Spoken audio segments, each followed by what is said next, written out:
Good evening, folks. Welcome to Chef Lex Show. I'm your host, Chef Lex.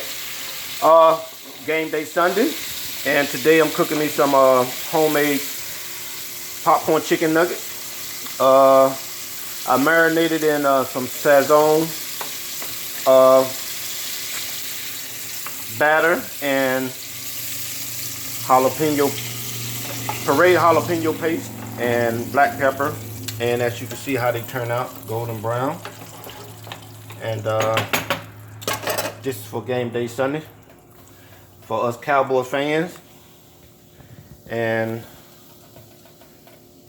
this is real fabricated chicken breast, so no artificial ingredients, no homogenized additives, or this is fresh diced chicken breast. So I'm Chef Lex, and I approve these chicken nugget popcorn.